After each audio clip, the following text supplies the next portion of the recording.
பாருங்கள். Find the common ratio of the geometric sequence. அப்போது ஒரு ஜாமெட்ரிக் ப்ராக்ரஷன் கொடுத்துருக்காங்க. ஜாமெட்ரிக் ப்ராக்ரஷனில் ஆர் அப்படிங்கிறது தான் காமன் ரேஷியோ.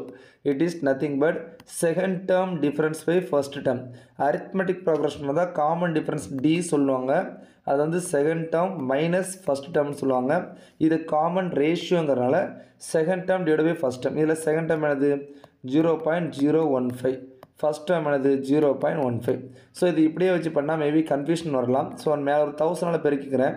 அப்போ எனக்கு 15 கிடைக்கும், கீழே 115 கிடைக்கும். It is nothing but 1/10. It is nothing but 0.1. So answer is 0.1. So நான் இப்படி பெருக்கினதுனால 1000 மேலேயும் கீழேயும் பெருக்கினால எனக்கு ஈஸியாக வந்துடுச்சு. இல்லை அப்படின்னா மிஸ்டேக்காக வர்றதுக்கு வாய்ப்புகள் இருக்குது. ஓகேவா? ஏன்னா சாய்ஸ் பாருங்கள் எல்லாமே பாயிண்டில் தான் இருக்குது, சின்ன சின்ன பாயிண்ட் வித்தியாசத்தில் தான் இருக்குது.